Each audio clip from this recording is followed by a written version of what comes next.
Hello বন্ধুরা, how are you? আশা করি তোমরা সবাই ভালো আছো। আমি আল্লাহর অশেষ রহমতে ভালো আছি। তো আজকে তোমাদের সাথে আলোচনা করব। স্ক্রিন বোর্ডে দেখতেই পাচ্ছ যে ফাঁকিবাজদের জন্য এক প্যারাগ্রাফ পড়লে এসএসসি তে ফুল মার্ক। আসলে ফাঁকিবাজ বলতে আমি এটা বুঝাইছি যে না, আসলে আমরা যারা পরীক্ষা রাতে পড়ি, দেখা যায় যে তাদেরকে আমি এটাকে মিন করছি। আসলে ভাই, দেখা যায় যে এত এত পড়া, এত পড়ার মধ্যে এত পড়া মুখস্থর মধ্যে অনেক পড়া আমাদের জানতে হয়, পড়তে হয়, লিখতে হয়। এর মধ্যে শর্টকাটে যদি কোনো শেখা যায়, সেটা আবার মন্দ কোথায়? তো আজকে আমরা শিখবো ব্যাড সাইড প্যারাগ্রাফ। আর আগের ক্লাস কিন্তু আমি গুড সাইড প্যারাগ্রাফ নিয়ে আলোচনা করছি, চাইলে তোমরা দেখে নিতে পারো। এটা হচ্ছে প্যারাগ্রাফ ক্লাস 2। আজকে আলোচনা করবো ব্যাড সাইড অফ প্যারাগ্রাফ। তো চলো ব্যাড সাইড প্যারাগ্রাফটা একটু দেখে আসি। তো ব্যাড সাইড প্যারাগ্রাফের মধ্যে দেখো, এক এক করে আছে, আমি একটু বলি। Load shedding, road accident, climate change. Climate change মানে বৈশ্বিক যে পরিবর্তন যেটা হয়, traffic jam, drug addiction, water pollution, air pollution, environment pollution, sound pollution, deforestation, dangerous of smoking. সাধারণত এখানে যে প্যারাগ্রাফগুলো আছে, বিশেষ করে ব্যাড সাইডগুলো খুবই ইম্পর্টেন্ট। বেশিরভাগ পরীক্ষায় দেখা যায় যে এই ব্যাড সাইডগুলো এসে থাকে। যেমন দেখো, এখানে যেগুলো আলোচনা করলাম, load shedding, road accident, traffic jam, drug addiction, water pollution মানে পানি দূষণ, এয়ার পলিউশন মানে হচ্ছে বায়ু দূষণ, এনভায়রনমেন্ট পলিউশন মানে পরিবেশ দূষণ, সাউন্ড পলিউশন মানে শব্দ দূষণ, ডিফরেস্টেশন যেভাবে মানুষরা এখন আমাদের প্রায় একটা আহ, সুন্দরভাবে বেঁচে থাকার জন্য প্রায় 25% যে আমাদের ন্যাচারাল ক্লাইমেট দরকার, সেটা কিন্তু এখন নাই। আমাদের যে ন্যাচারাল যে ট্রি দরকার, সেগুলো নাই। প্রায় দেখা যায় যে বেশিরভাগ গাছপালা বন উজাড় করতেছে, এটা ডিফরেস্টেশন। ডেঞ্জারাস স্মোকিং, প্রচুর পরিমাণ সিগারেট খায় এখন। ঠিক আছে, এটার ভয়াবহতা যদি মানুষকে বলিও বিশ্বাস করেন। আসলে খেয়ে খেয়ে অভ্যাস তো। মনে করে যে না, আমার দাদা তো ভাই 100 বছর ধরে সিগারেট খায়, তিনি মরেন আর আমি মরে যাবো। আসলে ভাই, আল্লাহ হয়তো তাকে হায়াত দিয়েছে, তার জন্য তিনি বেঁচে আছে, কিন্তু নিজেকে সুস্থ রাখার জন্য যে ম্যাটেরিয়ালস গুলা, যে খাবার বা যে দিক নির্দেশনা মেনে চলা, সেটা কিন্তু আমাদের উচিত। প্রাইস হ্যাক মানে প্রচুর পরিমাণে টাকা পাচার হয় কিন্তু আমাদের দেশে, বিশেষ করে প্রত্যেকটা ক্ষমতাশীলরা যখন চেষ্টা করে তখনই বিদেশে টাকা পাচার, গরিব মানুষ অসহায়দের টাকা। আল্লাহর কাছে দোয়া করি যাতে এই টাকাগুলা যাতে আর হায় মানে এটা যেন হ্যাক না হয়। Price hack, arsenic pollution, corruption, dowry system মানে যৌতুক প্রথা। বাংলাদেশ তো এটা একটা প্রথা বেনে ফেলছে যে যৌতুক আনতে হইব। আমার শুধু কথা ভাই, মেয়েদের পড়াইবো আবার যৌতুকও দিব? ঠিক আছে, আমাদের উচিত এই ট্র্যাডিশন থেকে বের হয়ে আসা। স্টেট চিলড্রেন মানে পথ শিশু, ইলিটারেসি নিরক্ষরতা, করোনা বা কোভিড-19, কপিং এক্সামিনেশন পরীক্ষায় নকল, hartal, state vigour, green house effect, junk food, terrorism, early marriage, over population, unemployment, poverty, food adulteration, eve teasing. সাধারণত এখানে যে প্যারাগ্রাফগুলো তোমরা দেখতে পাচ্ছ, এই প্যারাগ্রাফগুলো যদি কোনো কারণে পরীক্ষায় একটা চলে আসে, আই রিপিট, এখানে যে প্যারাগ্রাফগুলো তোমরা দেখতেছো, এই প্যারাগ্রাফগুলোর মধ্যে যদি কোনো একটা প্যারাগ্রাফ পরীক্ষায় আসে, তবে নিচের এই প্যারাগ্রাফ শুধু টপিকের জায়গায় নামটা চেঞ্জ করে দিলেই তোমরা ফুল মার্ক পাবে ইনশাল্লাহ। শুধু কি করবা, ধরো তোমাদের পরীক্ষা এসএসসি পরীক্ষা বা এইচএসসি পরীক্ষা এসে ট্রাফিক জ্যাম, তোমরা এখানে টপিকের জায়গায় শুধু ট্রাফিক জ্যামটা বসাই দিবে। এই যে জায়গায় জায়গায় টপিক আছে, এই যে এখানে টপিক আছে, তারপরে এই যে এখানে টপিক আছে, জাস্ট এই জায়গায় নামটা শুধু চেঞ্জ করে দিলেই হবে ইনশাল্লাহ। তারপরে ধরো আসছে হচ্ছে করাপশন। করাপশন মানে কি? দুর্নীতি। আমাদের তো রন্ধে রন্ধে দুর্নীতি।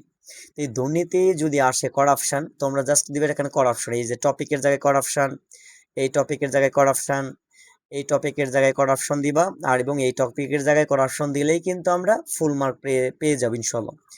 তো এই হলো আজকের প্যারাগ্রাফ ওভারভিউ। তো তার আগে চলো, এটা পড়ার আগে আমরা একটু ওয়ার্ড মিনিং শিখে নিই, কারণ ওয়ার্ড মিনিং হচ্ছে একটা সেন্টেন্সের প্রাণ। যদি ওয়ার্ড মিনিং জানা না থাকে, সেন্টেন্স গুলা তৈরি করবা কেমন করে? তো শুরু করি। সিরিয়াস মানে গুরুতর, ওয়াইডলি মানে ব্যাপকভাবে, ডিসকাসড মানে আলোচিত, মডার্ন মানে আধুনিক, ডেভেলপিং মানে উন্নয়নশীল। এই প্যারাগ্রাফ শেখানোর জন্য কিন্তু আমার একটা টার্গেট শুরু হয়েছে, প্রায় 80টা ক্লাস করাবো আমি সিনোনিম অ্যান্ড অ্যান্টোনিমের উপর। হবাই recently my 6 or 7 class upload হয়েছে on YouTube channel. Just watching my YouTube channel and learn many things. তোমরা অনেক কিছু শিখতে পারবা। ইস্যু মানে কি? সমস্যা। ম্যাটার মানে বিষয়। পাবলিক কনসার্ন মানে জনসাধারণ উদ্বেগ। হার্মফুল মানে ক্ষতিকর। ইনডিভিজুয়াল মানে ব্যক্তি বা ব্যক্তিগত। সোসাইটি মানে সমাজ, নেশন মানে জাতি, হোল মানে সমগ্রহ, নিউজ পেপার মানে সংবাদপত্র, ম্যাগাজিন মানে সাময়িকী, ইন্ডিভিজুয়াল মানে ব্যক্তি, সোসাইটি মানে সমাজ, নেশন মানে জাতি, নিউজ পেপার মানে কি সংবাদপত্র, ম্যাগাজিন মানে সাময়িকী, টেলিভিশন কালেকটিভ মানে সম্মিলিত, আর ডিটারমিনেশন মানে কি দৃঢ় সংকল্প বা দৃঢ় প্রত্যয়, প্ল্যানিং মানে পরিকল্পনা, অ্যাক্টিভ মানে সক্রিয়, পার্টিসিপেশন মানে অংশগ্রহণ, রিডিউস মানে কমিয়ে আনা, ফিউচার জেনারেশন মানে ভবিষ্যৎ প্রজন্ম। এখানে দেখো আগে আছে social portal, online portal, social media সামাজিক যোগাযোগ মাধ্যম, ইম্পর্টেন্স মানে গুরুত্ব, ইগনোর মানে অপেক্ষা করা, কজ মানে কারণ, ইনক্লুড মানে অন্তর্ভুক্ত করা, ইগনোরেন্স মানে অজ্ঞতা, অ্যাওয়ারনেস মানে সচেতনতা, ইলিটারেসি নিরক্ষরতা, কারাপশন মানে দুর্নীতি, নেগলিজেন্স মানে অবহেলা, ল এনফোর্সমেন্ট, ল এনফোর্সমেন্ট মানে হচ্ছে আইন প্রয়োগ, র্যাপিড মানে দ্রুত, আরবানাইজেশন মানে নগরায়ন, পপুলেশন মানে জনসংখ্যা বৃদ্ধি, ইরেসপন্সিবল মানে দায়িত্ব জ্ঞানহীন, অ্যাটিটিউড মানে মনোভাব, রেজাল্ট মানে ফলাফল, নিউমেরাস মানে অসংখ্য, ইকোনমিক মানে অর্থনৈতিক, ইনভায়রনমেন্টাল মানে পরিবেশগত, অ্যাডভার্স মানে বিরূপ, ইফেক্ট মানে প্রভাব, বিল্ট মানে গড়ে তোলা, প্রসপারিয়াস মানে সমৃদ্ধ, সাস্টেইনেবল মানে টেকসই, প্রেজেন্ট মানে বর্তমান, রেসপন্সিবিলিটি মানে কি দায়িত্ব। ওকে, এখানে দেখো আছে সাইকোলজিক্যাল মানে মানসিক। তো সাইকোলজিক্যাল নিয়ে যারা স্টাডি করে তারা কিন্তু মানসিক বা যারা মনোবিজ্ঞান যাদেরকে বলে, অ্যাফেক্ট মানে প্রভাবিত করা, ডেইলি লাইফ মানে দৈনন্দিন যে জীবন, হ্যাম্পার মানে বাধাগ্রস্ত করা, ন্যাশনাল ডেভেলপমেন্ট মানে জাতীয় উন্নয়ন, থ্রেটেন মানে হুমকির মুখে ফেলা, পাবলিক সেফটি মানে জননিরাপত্তা, ডিস্ট্রয় মানে ধ্বংস করা। ওকে, পিস মানে শান্তি,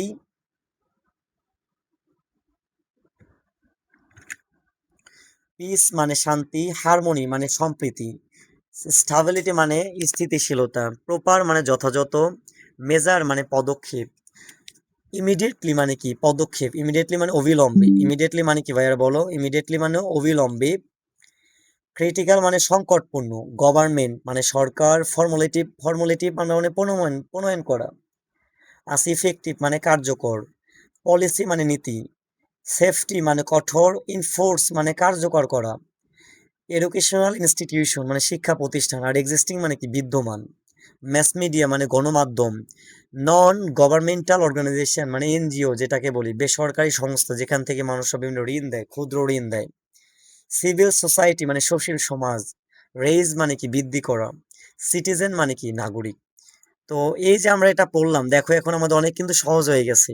ঠিক আছে, তোমরা এখন যখনই এটা পড়বা তোমাদের কিন্তু এখন দেখো আমরা যদি প্যারাগ্রাফটা পড়ি তোমাদের জন্য সহজ হবে। দেখো আমি আগেই বলছি এই প্যারাগ্রাফগুলোর মধ্যে যে কোনো একটা প্যারাগ্রাফ যদি পরীক্ষায় আসে জাস্ট তোমরা টপিকের এখানে বসে দিলেই ফুল মার্ক পাবে ইনশাল্লাহ। তো ঠিক আছে চলো, টপিক ধরো সাপোজ আছে ট্রাফিক জ্যাম। ওকে, আমরা যদি পড়ি দেখো traffic jam, traffic jam is one of the most serious and widely discussed issues in the modern world। মানে বর্তমান বিশ্বে ট্রাফিক জ্যাম মানে জনজট এটা সবচেয়ে বড় সমস্যা এবং একটা আলোচনার বিষয় হয়ে এসেছে, স্পেশালি প্রধানত in developing countries like Bangladesh. বাংলাদেশেও এটার উন্নতি মানে এটা তো যেভাবে আমাদের ট্রাফিক পুলিশের অবনতি প্লাস জনসাধারণের যে দুর্ভোগ, এটা সাধারণত একার পক্ষে কখনো সম্ভব না যদি না আমরা নিজেরা সচেতন হই। বিভিন্ন রাস্তাঘাটে যে রিক্সা চালকরা আছে তারা এখনো জানেই না প্রপার টাইমিংয়ে গাড়িটা থামাতে হয়, তারা মোড়ের সামনে গাড়িটা থামাই দিচ্ছে, জানে না যে পিছনে গাড়ি আছে, মোড়ে গাড়ি থামলে সমস্যা হবে। এই কারণে আমাদের প্রত্যেকটা নাগরিকের উচিত জনসাধারণ জনকল্যাণমূলক কাজে এগিয়ে আসা। It has became a matter of great public concern মানে কি জনসাধারণের সচেতনতা আমাদের বাড়ানো প্রয়োজন, বিকজ কারণ অফ ইটস হার্মফুল ইফেক্টস এই ক্ষতিকার প্রভাব অন ইন্ডিভিজুয়ালস এটা ব্যক্তিগতভাবে, সোসাইটি মানে সমাজ, and the nation as a whole সারা বিশ্বেই, সারা দেশেই এটা প্রচলন আছে। অলমোস্ট এভরিডে প্রায় প্রতিদিনই we read news and articles about these issues in newspapers, magazines, television channels, online news portals and social media. তার মানে কি আমরা গণমাধ্যমে অনবরত প্রত্যেকটা দিনই কিন্তু আমরা কিছু না কিছু কোনো না কোনো ব্যক্তির মৃত্যুর কথা শুনি, শুধু রাস্তায় রোড অ্যাক্সিডেন্ট, এই ট্রাফিক যানজটের কারণে। তা আমাদের উচিত জনসাধারণমূলক ক্যাম্পেইন করা। ওকে, দেয়ারফর, অতএব its importance can not be ignore, মানে এটার গুরুত্ব অবহেলা করার মতো না, আমরা করতে পারি না। ক্যান মানে পারা, আর ক্যান নট মানে পারে না। The main causes of traffic jam, যেহেতু আমি ট্রাফিক জ্যাম প্যারাগ্রাফ নিয়ে আলোচনা করতেছি, এই কারণে টপিকের জায়গায় আমি ট্রাফিক জ্যামটা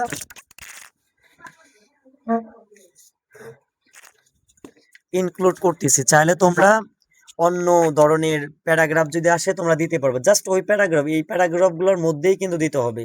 আবার গুড সাইডের প্যারাগ্রাফ দিও না, তাহলে কিন্তু মার্ক পাবা না। ওকে, এখানে দেখো include public ignorance, lack of awareness, মানে তাদের সচেতনতার অভাব, পোভার্টি দারিদ্রতা, ইলিটারেসি নিরক্ষরতা, করাপশন মানে দুর্নীতি, নেগলিজেন্স মানে অবহেলা, উইক ল এনফোর্সমেন্ট তার মানে কি আইনের দুর্বল যে চাপ, আসলে আইনের যে যথাযথ প্রয়োগ সেটা বাংলাদেশে নাই ভাই, বুঝছেন? কারণ বাংলাদেশের যে আইনের ব্যবস্থা এখানে কখনো যারা অসহায় বা গরিব মানুষরা কখনো আইনের সঠিক বিচার পায় না। এই কারণে আমাদের উচিত নিজেদেরকে সুন্দরভাবে গড়ে সুন্দর সমাজ উপহার দেওয়া। ওকে, র্যাপিড মানে কি দ্রুত, rapid urbanisation, population growth and the irresponsibilities attitudes of some people, মানে কিছু মানুষের তাদের যে আচার আচরণ সেটা খুবই অনৈতিক। দেখা যায় যে তারা তারা গাড়ি যে চালায়, তারা যে গাড়িটাকে পার্কিং করে সেটাও তারা জানে না। এখানে উচিত তাদের এই বিষয়ে প্রশিক্ষণ দেওয়া। অ্যাজ এ রেজাল্ট, ফলে ইট ক্রিয়েটস সৃষ্টি হয় ইন নিউমেরাস সোশ্যাল, অনৈতিক সমাজ, ইকোনমিক অর্থনৈতিক, ইনভায়রনমেন্টাল মানে সামাজিক, ইনভায়রনমেন্টাল মানে হচ্ছে আমাদের পরিবেশের যেটা আছে, অ্যান্ড ফিজিওলজিক্যাল প্রবলেমস তার মানে কি মানসিক সমস্যা হতে পারে, that serious effect our daily life, যেগুলা প্রভাবিত হয় আমাদের দৈনন্দিন জীবনে। ইট অলসো হ্যাম্পার্স, এটা আরও ক্ষতির সম্মুখীন, ন্যাশনাল ডেভেলপমেন্ট, থ্রেটেন্স মানে হুমকির মুখে পড়ছে, পাবলিক সেফটি অ্যান্ড ডিস্ট্রয়স পিস মানে শান্তি নষ্ট হয়ে গেছে, হারমোনি মানে ভ্রাতৃত্ব, অ্যান্ড স্টাবিলিটি ইন সোসাইটি সমাজের স্থায়িত্ব। ইফ প্রপার মেজার্স, যদি সঠিক মূল্যায়ন আর নট টেকেন ইমিডিয়েটলি, অতি দ্রুত এটা যদি সঠিক মূল্যায়ন না করা হয়, the situation may become more critical in the future, ভবিষ্যতে আরো বড় সমস্যা হতে পারে। দেয়ারফর, যাতে the government should formulate effective policies, strictly enforce existing laws and take immediately steps to solve the problem. At the same time, মানে একই সময় এডুকেশনাল ইনস্টিটিউশনস, মাস মিডিয়া গণমাধ্যম, নন গভর্নমেন্টাল অর্গানাইজেশন মানে যেগুলো আছে এনজিও বিভিন্ন ধরনের, and civil society should work together to raise public awareness, একসাথে পাবলিক সচেতনতা বাড়ানো উচিত আমাদের। এভরি সিটিজেন প্রত্যেক নাগরিক শুড পারফর্ম উচিত his her responsibilities sincerely, because solving traffic jam is not only the government's duty but also a collective responsibility, এটা শুধু গভর্নমেন্টেরই দায়িত্ব না, এটা প্রত্যেকটা মানুষের ইন্ডিভিজুয়াল দায়িত্ব। রেসপন্সিবিলিটি মানে কি গুরুত্ব, প্রত্যেকটা মানুষকে জনসাধারণের কল্যাণমুখী কাজ করতে হবে, তাহলে একদিন পুরা দুনিয়ার, পুরা বাংলাদেশের আনাচে কানাচে সমাজ, পারিবারিক জীবন, সামাজিক জীবনগুলো উন্নতের পথে যাবে ইনশাল্লাহ। With strong determination, proper planning and active public participation, we can minimise the adverse effect of traffic jam এবং build a peaceful, prosperous and sustainable Bangladesh of present and future generation. তার মানে কি ট্রাফিক জ্যামকে যদি আমরা এর প্রতিরোধ, এটা সম্পর্কে যদি আমরা জনসাধারণকে সচেতনতা করতে পারি, তাহলে আমরা তৈরি করব কি বিল্ড এ পিসফুল, একটা শান্তি গঠন করতে পারবো, প্রসপারিয়াস উন্নতমূলক, অ্যান্ড সাস্টেনেবল বাংলাদেশ টেকসই বাংলাদেশ ফর প্রেজেন্ট বর্তমান অ্যান্ড ফিউচার জেনারেশন, তার মানে বর্তমান এবং ভবিষ্যৎ জেনারেশনের জন্য আমরা সঠিক মূল্যায়ন ও শান্তিপূর্ণ কিছু করতে পারবো। তো my dear students, my dear friends, my dear brother and sister, please listen to me. This paragraph is very important for every students, not only SSC academic students, but also all academy students. Only focus on Ikra One Academy. I'm Abdullah Sarkar. I am always with you. So don't lose hope. Always focus on my channel and share with your তোমাদের যে ইগুলো আছে তোমরা share করতে পারো। ওকে, তো এই ছিল আমাদের ব্যাট সাইড অফ প্যারাগ্রাফ। সাধারণত এইখানকার প্যারাগ্রাফ যে প্যারাগ্রাফ আসবে তোমরা জাস্ট এই টপিকের জায়গায় বসাই দিবা, তাহলে কিন্তু হয়ে যাবে। তো এই ছিল আজকে প্যারাগ্রাফের টপিক। তো তোমাদের সবাইকে ধন্যবাদ, এবং পরবর্তীতে আর একটা প্যারাগ্রাফের সাইড আছে যেটা তোমাদের দেখাইছিলাম। আরেক প্যারাগ্রাফ হয়তো তোমরা দেখো নাই। এর আগের প্যারাগ্রাফে আমি গুড সাইড নিয়ে আলোচনা করছি, এবং আর একটা ছিল জেনারেল প্যারাগ্রাফ। তো এটা নিয়ে ইনশাল্লাহ 3rd নাম্বার ক্লাসে তোমাদের সাথে দেখা হবে। Thank you so much. সবাইকে আমার অন্তরস্থল থেকে মোবারকবাদ এবং শুভেচ্ছা।